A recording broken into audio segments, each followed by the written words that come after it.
नमस्कार मित्रों, आज हम आपके लिए उत्तर संधि का वर्णन कराते हैं।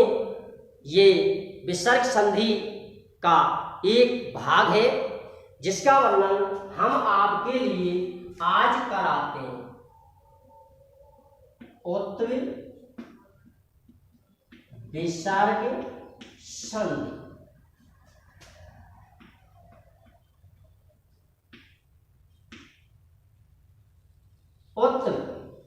उत्तर का मतलब है कि विसर्ग को ऊ में बदलना।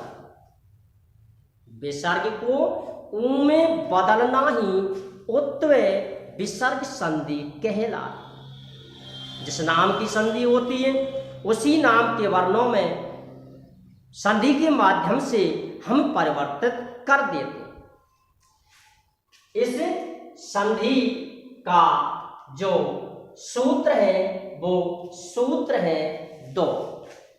इस संधि के आचार्य जो अष्टाध्यायी जिन्होंने लिखी अष्टाध्यायी ग्रंथ का वर्णन या रचना जिस विद्वान ने किया है उस विद्वान ने इसके 2 नियम प्रकट किए हैं, 2 सूत्र प्रकट किए हैं।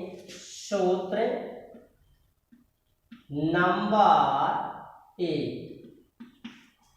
इसका सूत्र है अतो रोरो अतो रोरोप लोता दप लोते। अतो रोरोप लोता दप लोते, ये इसका पहला सूत्र। माँ बच्चे से कहती है, माँ बच्चे से कहती है बेटा अतो रोरो, अरे रोना मत, अरे रोना मत। लो पिलुता, एक पुआ खाकर सो जाओ। अतो रोरुप लोता दप लोते, सो जाओ दप लोते। और वापस जागते समय, वापस उठते समय अगला जो सूत्र है उस सूत्र का नाम है हसीचे। और बेटा हंसते हुए उठना। क्यों? मैंने आपकी इच्छाओं को परिपूर्ण कर दिया। ये तो एक कहानी थी, लेकिन असली जो इसका नियम है, ये जो सूत्र है, ये सूत्र ये प्रकट करता है एहे प्लस ए। यदि एहे के बाद में ए वर्ण दिया, यदि एहे के बाद में ए वर्ण दिया हो तो विसर्ग को ओ वर्ण में बदल देते हैं। ये सीधा है इसका नियम। आपको संधि करने के लिए ये सीधा नियम है। इसकी उत्पत्ति मैं आपके लिए अवश्य दूंगा, लेकिन आप पहले प्रश्न हल करने का सीधा तरीका सुने।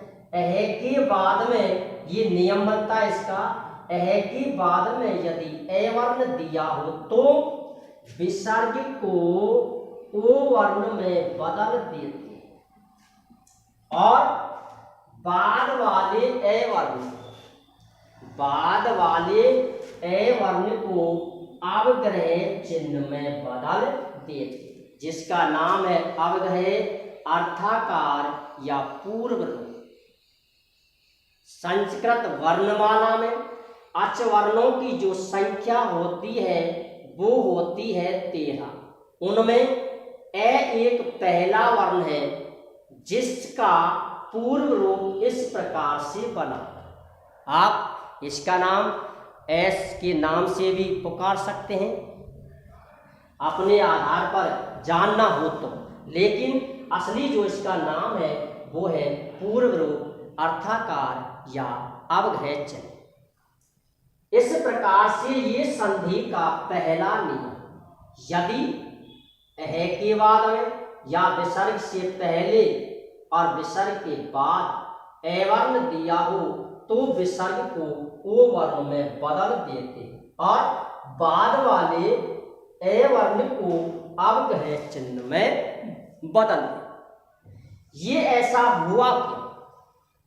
ये ऐसा हुआ क्योंकि नियम के मुताबिक, नियम के अनुरूप पहले यदि विसर्ग से पहले ए वर्ण दिया हो तो विसर्ग को इस सूत्र से, विसर्ग को इस सूत्र से उ वर्ण में बदल दे। ये नियम है, यदि विसर्ग से पहले ए वर्ण दिया हो तो विसर्ग को अतो रो रुक लुता दप लुते इस सूत्र से उ वर्ण में बदल देते। जब विसर्ग को उ वर्ण में बदल दिया और विसर्ग से पहला जो वर्ण है वो वर्ण है ए वर्ण, आकार। जब ए और उ, आकार और उकार दोनों का योग होता है, दोनों का जब मिलन होता है, मिलन के द्वारा ही मुझे एक बात याद आई कि दो व्यक्तियों की मेल को, जो मैंने सबसे पहले आपके लिए बताया था कि दो व्यक्तियों की मेल को ही हम मित्रता कहते हैं, अर्थात दो वर्णों के मेल को ही हम संधि कहते हैं। संधि वहां होती है जहां दो व्यक्ति अपना भेदभाव छोड़कर एक साथ मिल जाते हैं, वहीं मित्रता होती है, वहीं संधि होती है। और उसी का जो नाम है उसी का नाम है संधि और उसी का नाम है मित्रता। दो वर्णों का मेल संधि होती है और दो जीवों का मिलन बिना किसी ईर्ष्या के, बिना किसी भेदभाव के, जिसमें किसी भी प्रकार का कोई छल या कपट नहीं हो, एक दूसरे की सहायता करने का जो वचनबद्ध हो, उसे हम मित्रता कहते हैं। मित्रता का जो हिंदी अर्थ है वो अर्थ है किसी दूसरे व्यक्ति के मन की बातों को जान, किसी दूसरे व्यक्ति के मन की बातों को जानना ही मित्रता हो। संधि तभी होगी जब दोनों पक्ष एक दूसरे के भावों को समझने के लिए, जानने के लिए कटिबद्ध हो, तभी उनमें संधि होती है, तभी उनमें मेल होता है, तभी उनमें योग होता है, तभी उन दोनों का घनिष्ठ संबंध प्रकट होता है, जिसका नाम है मित्रता। मित्रता वही होती है जो एक दूसरे के भावों को जानते हैं, विपत्ति के समय एक दूसरे की रक्षा करते हैं, वही है मित्रता। और जिसका आज जो नाम है वो नाम है फ्रेंड या दोस्त, जिसका अर्थ इससे भिन्न है। हमारे अनुसार दोनों में अंतर है।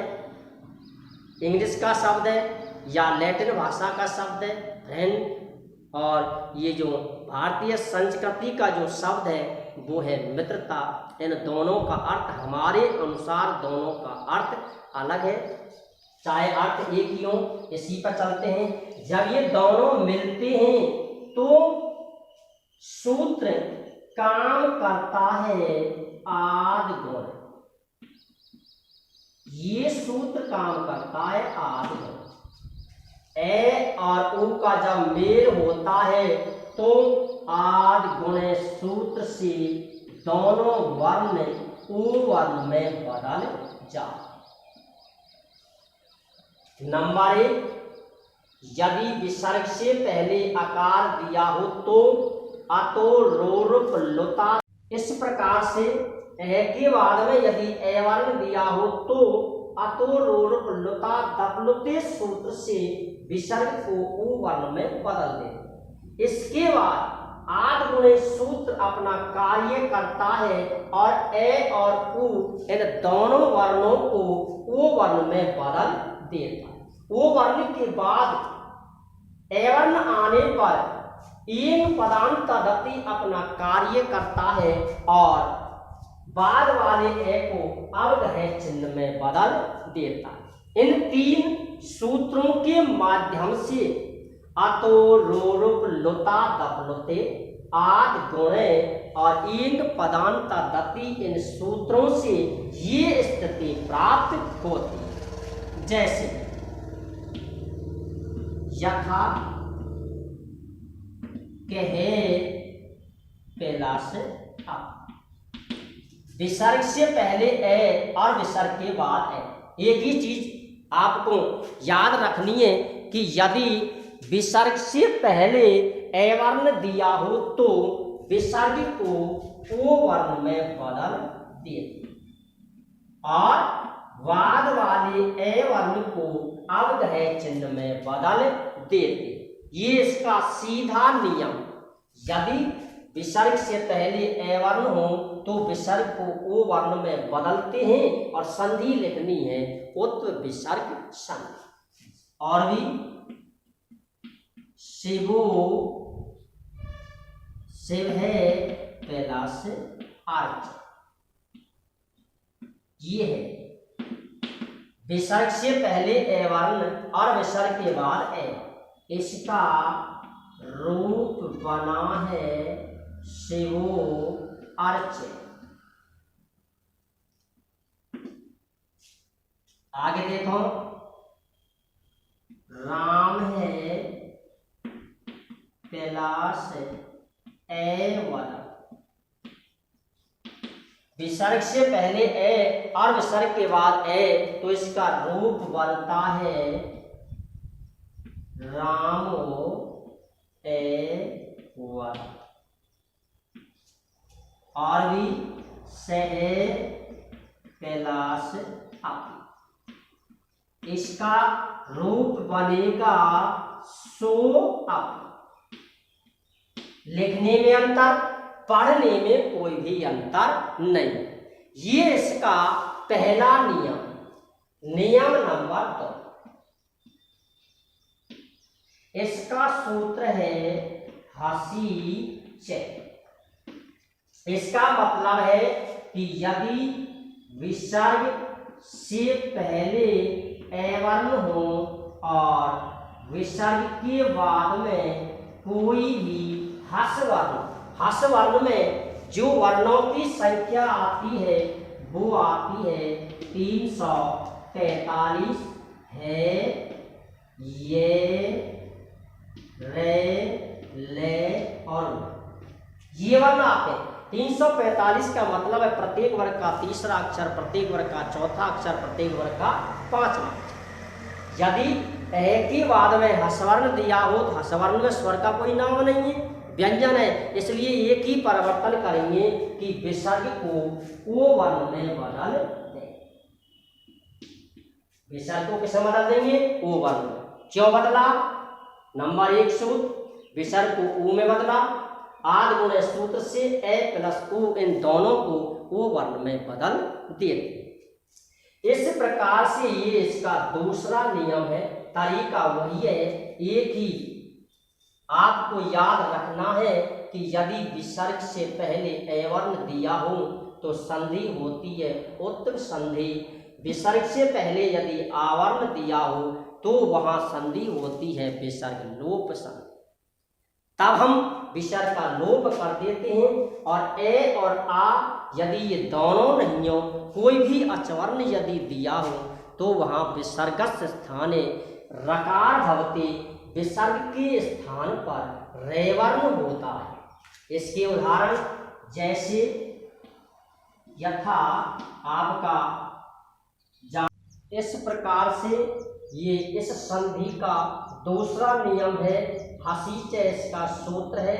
इसके द्वारा यशोदा जो शब्द है उसका संधि विच्छेद होता है यशः प्लस दा, और नमो नमः इस शब्द का जो संधि विच्छेद होता है वो होता है नमः प्लस नम। इसका मतलब है कि यदि विसर्ग से पहले ए वर्ण हो तो इस सूत्र से विसर्ग को ओ वर्ण में बदल देते हैं, और विसर्ग के बाद यदि ए वर्ण दिया हो तो आद गुणे अपना काम करता है।